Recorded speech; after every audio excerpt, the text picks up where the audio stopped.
नमस्कार दोस्तों, आपका डीकेजी स्टडी पॉइंट चैनल में आपका स्वागत है। आज हम राजस्थान के कक्षा 9 के दूसरे अध्याय के बारे में बात करेंगे। राजस्थान के क्रांतिकारी हमने कल तक बात कर ली थी। आज हम केसी सिंह बारठ तक हमने कल तक अध्ययन कर लिया था। आज हम कुंवर प्रताप सिंह बारठ के अध्ययन करेंगे। देखिए, चलिए चलते हैं। कुंवर प्रताप सिंह बारठ का जन्म 1893 में हुआ था। 1918 में उनकी मृत्यु हो गई। ये शाहपुरा भीलवाड़ा के रहने वाले थे। 1893 में शाहपुरा में जन्मे प्रताप कुंवर सिंह को देशभक्ति विरासत में मिली थी। उनका परिवार पूरा देशभक्ति में ही लगा हुआ था। इनके पिता केसी सिंह बारठ व चाचा जोरावर सिंह बारठ प्रसिद्ध क्रांतिकारी थे। इनके चाचा व इनके पिता दोनों ही प्रसिद्ध क्रांतिकारी थे। क्रांतिकारी मास्टर अमितचंद से प्रेरणा लेकर देश को स्वतंत्रता जुटाने में लगे थे। इनको क्रांति की प्रेरणा मास्टर अमितचंद से मिली थी। वे रास बिहारी बोस का अनुसरण करते हुए क्रांतिकारी आंदोलन में सम्मिलित हुए थे। उन्होंने रास बिहारी बोस को अपना अनुसरण मानते हुए उनके रास्ते पर चलने लगे। रास बिहारी बोस का प्रताप सिंह पर बहुत विश्वास था। बहुत ज़्यादा विश्वास था। प्रताप सिंह बारठ को बनास कांड के संदर्भ में गिरफ्तार किया गया और सन 1917 में बनारस षड्यंत्र अभियोग चलाकर 5 वर्ष के सश्रम कारावास की सजा सुनाई गई। बरेली के केंद्रीय कारागृह में उन्हें अमानवीय यातनाएं दी गई ताकि उनके सहयोगियों का नाम उसे पता किया जा सके, किंतु उन्होंने किसी का नाम नहीं लिया। उन्होंने बरेली जेल में उनको बहुत ज़्यादा यातनाएं दी गई कि वो अपना साथियों का नाम बता सके, लेकिन उन्होंने अपना मुंह नहीं खोला। भारत सरकार के गुप्तचर निर्देशक सर चार्ल्स क्लिफलैंड ने प्रताप को घोर यातनाएं दी, मगर यह सब भी प्रताप को नहीं तोड़ पाए। बरेली जेल में ही क्लिफलैंड ने प्रताप सिंह के राज उगलवाने के लिए उन्हें कहा कि तुम्हारी माँ तुम्हारे लिए बहुत रोती है। तब प्रताप सिंह ने जवाब दिया, लेकिन मैं सैकड़ों माताओं के रोने का कारण नहीं बन सकता। मेरी माँ को रोने दो जिससे यह अन्य कोई न रोए। उन्होंने कहा कि क्लिफलैंड ने कहा कि तुम्हारी माँ तुम्हें याद करने के लिए रो रही है, तुम अपना मुंह खोल दो। तो प्रताप सिंह ने कहा कि मेरी माँ रोती है तो रोने दो, मैं एक माँ के लिए सैकड़ों माँ को रोने का कारण नहीं बन सकता। अमानुषिक यातनाओं के कारण 1918 ईस्वी में 22 वर्ष की आयु में प्रताप सिंह शहीद हो गए। हार कर क्लिफलैंड को यह कहना पड़ा कि मैंने आज तक प्रताप सिंह जैसा युवक नहीं देखा। उसके बाद आता है क्रांतिकारी बाल मुकुंद बिस्सा। ये जोधपुर का रहने वाला था। 1908 में इनका जन्म हुआ। 1942 में इनकी मृत्यु हुई। इन्होंने नौगौर में चरखा संघ व खद्दर भंडार की स्थापना की। इनका प्रचार प्रसार किया।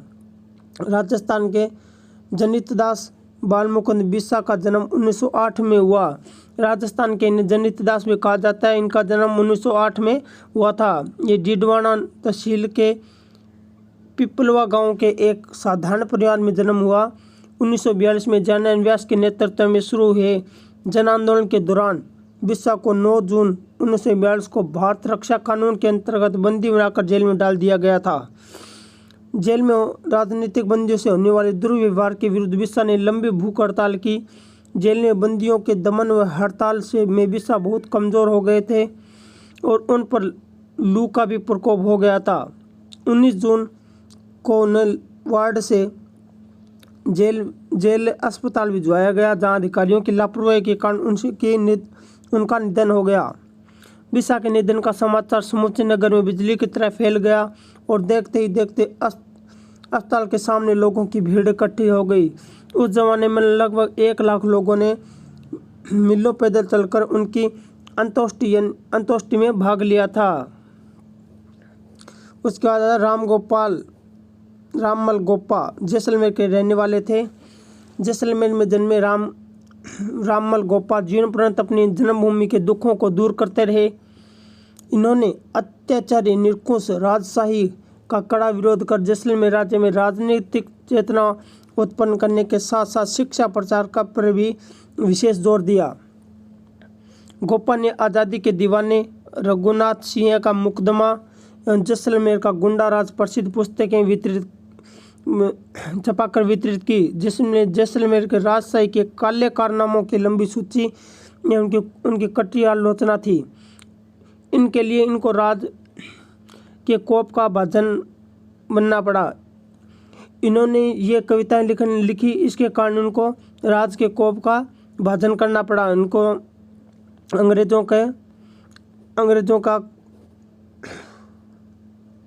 के विरुद्ध उनको कार्रवाई करनी पड़ी। इन्हें राजद्रोह के आरोप में 24 मई 1941 को जेल में डालकर अमानवीय अत्याचार किए गए। जेल में 1946 ईस्वी में तेल छिड़ककर आग लगा दी। इसी अत्याचारी सत्ता ने जीवित ही जला दिया। इनको 24 अप्रैल 1946 को जेल में ही तेल छिड़ककर इनको जिंदा जला दिया गया था। उसके बाद आता है अगला क्रांतिकारी नाना भाई खाट। ये रास्तापाल डूंगरपुर के रहने वाले थे। डूंगरपुर प्रजामंडल के उत्तरदायी शासन की स्थापनार्थ और रियासती अत्याचारों के विरुद्ध 1947 ईस्वी में आंदोलन चलाया गया, जिसे माणकेलाल वर्मा का निर्देशन प्राप्त था। माणकेलाल वर्मा का निर्देशन प्राप्त था डूंगर प्रजामंडल आंदोलन में। रास्तापाल के नाना भाई खाट ने प्रतिज्ञा की, जब तक मेरी जान रहेगी तब तक मैं अपने गांव रास्तापाल की पाठशाला बंद नहीं होने दूंगा। इस निर्णय की जानकारी जब जागीरदार ने रियासत को दी तो पुलिस सुपरिटेंडेंट और जिला मजिस्ट्रेट पाठशाला को जबरन बंद कराने 18 जून 1947 को दल बल सहित ग्राम रास्तापाल पहुंचा। नाना भाई खाट ने उत्तर दिया, प्रजामंडल के आदेशों से ही पाठशाला बंद की जा सकती है। उन्होंने अंग्रेजों को आदेश दिया कि प्रजामंडल के आदेशों से ही पाठशाला बंद की जा सकती है, अन्यथा नहीं। मजिस्ट्रेट ने कहा, मैं महारावल का आदेश लेकर आया हूँ। नाना भाई ने महारावल का आदेश मानने से इनकार कर दिया। तब डंडों और बंदूकों के कुंदों से पाठशाला के आंगन में ही नाना भाई खाट से निर्मम पिटाई की गई। बंदूकों के प्रहार से आघातों से वे इतने घायल हो गए कि उन्होंने चिर निद्रा में सो गए, उनकी मृत्यु हो गई थी। इनके बाद आगे वाला क्रांतिकारी आता है सरदार हरलाल सिंह। झुंझुनू के रहने वाले थे ये सरदार हरलाल सिंह हैं। सरदार हरलाल सिंह का जन्म झुंझुनू जिले के हनुमानपुरा गांव में 1901 में हुआ था। सरदार हरलाल सिंह अशिक्षित थे। हरलाल सिंह ने रियासती जागीरदार जुल्मों का डटकर विरोध किया। किसान व प्रजामंडल आंदोलन में इन्होंने सक्रिय भूमिका निभाई। विद्यार्थी भवन झुंझुनू की स्थापना भी सरदार हरलाल सिंह ने की थी, कर उन्हें राजनीतिक व सामाजिक गतिविधियों का केंद्र बनाया। इसी केंद्र में उन्होंने किसान आंदोलन का संचालन किया। कुशल नेतृत्व के कारण उनके सहयोगी ने उन्हें सरदार की उपाधि दी थी। सरदार की उपाधि सरदार वल्लभ भाई पटेल को और ये सरदार हरलाल सिंह को दी गई है। कप्तान दुर्गा प्रसाद ये नीम का थाना सीकर के रहने वाले थे। कप्तान दुर्गा प्रसाद चौधरी का जन्म 1905 में हुआ, नीम का थाना में हुआ था। इनकी प्रारंभिक शिक्षा अर्जुनलाल सेठी की वर्धमान पाठशाला तथा उसके उपरांत सांबर व कानपुर में हुई थी। चौधरी ने राजस्थान सेवा संघ के अंतर्गत बिजोलिया में कार्य किया और 1930 में स्वाधीनता आंदोलन में शामिल हो गए। 1930 से 1947 तक राष्ट्रीय आंदोलन में भाग लेने के कारण इन्हें कई बार जेल जाना पड़ा। दुर्गा प्रसाद चौधरी ने एक पत्रकार के रूप में अपनी पहचान बनाई। उन्होंने अजमेर व जयपुर से प्रकाशित दैनिक नवज्योति दुर्गा प्रसाद चौधरी के द्वारा जारी की गई था, लंबे समय तक संपादन किया था। एक आगे वाले क्रांतिकारी आते जानकी देवी बजाज। इनका जन्म लक्ष्मणगढ़ के सेठ गिरधारी लाल जाजोदिया के यहाँ 1893 में मध्य प्रदेश के जावरा में कस्बे में हुआ था। 1902 में जमनालाल बजाज के साथ जानकी देवी का विवाह हुआ। इन्हें ससुराल वर्धा में रहना पड़ा। सर्वप्रथम जानकी देवी ने जड़ परंपराओं को तिलांजलि दी तथा तभी खुलकर सत्याग्रह में भाग लिया। बजाज जी ने देहांत के बाद इनको गौ संघ की अध्यक्ष बनाया। बजाज जी के देहांत के बाद इनको गौ सेवा संघ का अध्यक्ष बनाया। ये जयपुर प्रजामंडल के 1944 के अधिवेशन के अध्यक्ष बनी। ये जयपुर प्रजामंडल 1944 के अध्यक्ष भी बनी। इनके बाद आगे क्रांतिकारी आते हैं। अंजना देवी चौधरी सीकर जिले की रहने वाली थी। इनका जन्म 1897 में सीकर जिले के श्री माधोपुर में एक मध्यम वर्गीय अग्रवाल परिवार में हुआ था। इनका विवाह 1911 में रामनारायण चौधरी से हुआ था। अंजना देवी का विवाह 1911 में रामनारायण चौधरी से हुआ था। इनके पति की इच्छानुसार 20 वर्ष की आयु में पर्दा प्रथा त्याग और राष्ट्रीय स्वतंत्रता संग्राम में सहयोग करने का संकल्प लिया। 1921 से 1924 में मेवाड़ बूंदी राज्यों की स्त्रियों ने राष्ट्रीयता समाज सुधार की भावना को बढ़ावा दिया तथा उनके साथ सत्याग्रह का कार्य भी किया। चाहे दलितोत्थान का कार्य हो या अथवा रचनात्मक कार्य, उन्होंने अपने पति का भरपूर साथ दिया। ये समस्त रियासती जनता में गिरफ्तार होने वाली पहली महिला थी। ये रियासती कानून के अंतर्गत गिरफ्तार होने वाली पहली महिला ये अंजना देवी थी। इसके बाद रतन शास्त्री, ये जयपुर के रहने वाले थे। इनका जन्म 15 अक्टूबर 1912 को खाचौद मध्य प्रदेश में रघुनाथ जी व्यास के यहाँ हुआ था। इनका विवाह हीरालाल शास्त्री से हुआ था। ये हीरालाल शास्त्री की पत्नी थी रत्ना शास्त्री। सन 1929 में ग्रामोत्थान व जन सेवा के उद्देश्य से उन्होंने वनस्थली में हीरालाल शास्त्री द्वारा लड़कियों की शिक्षा के लिए स्थापित कुटीर कार्यक्रम में पूरा सहयोग प्रदान किया। रतन शास्त्री ने 1939 ईस्वी में जयपुर राज्य प्रजामंडल के सत्याग्रह आंदोलन में सक्रिय रूप से भाग लिया। सन 1942 में भारत छोड़ो आंदोलन में भूमिगत कार्यकर्ताओं और उनके परिवारों की सेवा की। जो भी भारत छोड़ो आंदोलन में भाग ले रहे थे उनका गुप्त रूप से उनके परिवार की उन्होंने सहायता की थी। आगे की क्रांतिकारी आती है रमा देवी। ये जयपुर के रहने वाली थी। इनका जन्म जयपुर में वेद गंगा साय के घर हुआ था। इनका विवाह 7 वर्ष की उम्र में ही हो गया और 11 वर्ष की छोटी आयु में ही विधवा हो गई थी। बाद में गांधी विचारधारा रखने वाले नेता लादू राम जोशी से पुनर्विवाह किया। विवाह के बाद उन्होंने खादी पहनना प्रारंभ किया व नौकरी छोड़कर पति के साथ राजस्थान सेवा संघ का कार्य किया। बिजोलिया आंदोलन के समय पंडित लादू लाल जोशी की पत्नी रमा देवी ने 1931 ईस्वी में बिजोलिया गई, जहां उन्हें गिरफ्तार कर लिया गया। उन्हें वहां से निकाल जाने को कहा, किंतु उनका जवाब था, जब तक किसानों पर अत्याचार बंद नहीं होंगे वह यहाँ आती रहेगी। उन्हें वहाँ से कोतवाल में अपमानित किया, पिटाई की, किंतु वे दरगड़ रही।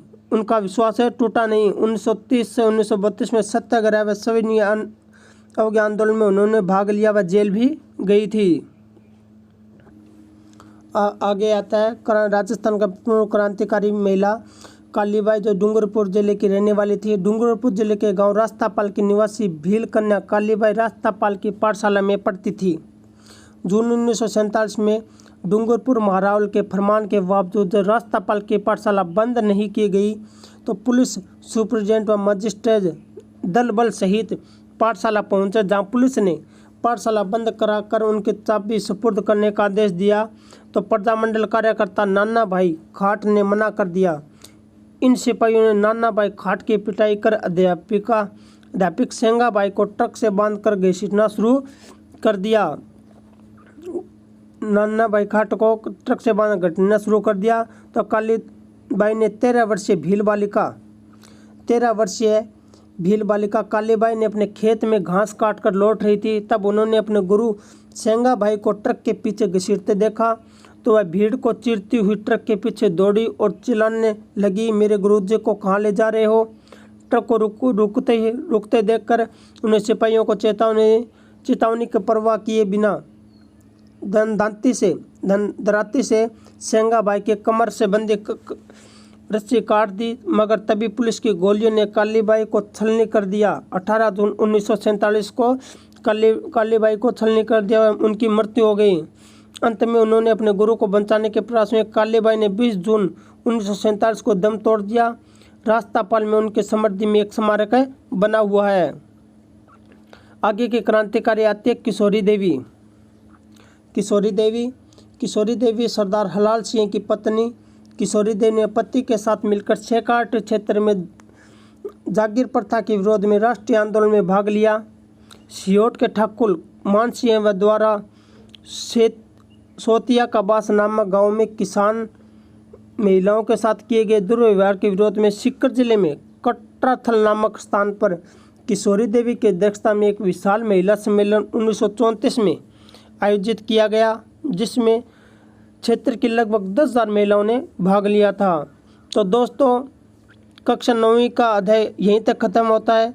आगे हम कक्षा 9वीं के 3 नंबर अध्याय के बारे में बात करेंगे। तो आपको वीडियो कैसे लगा इसके कमेंट बॉक्स में बताएं। और जो भी पर्सन फिर आगे की भर्ती में आएंगे वो इन्हीं किताबों में से आने के 100% है, इनकी संभावना बन जाती है। तो दोस्तों, आज के लिए इतना ही। आगे की वीडियो के लिए DKJ study point YouTube channel को सब्सक्राइब करें। थैंक यू, धन्यवाद।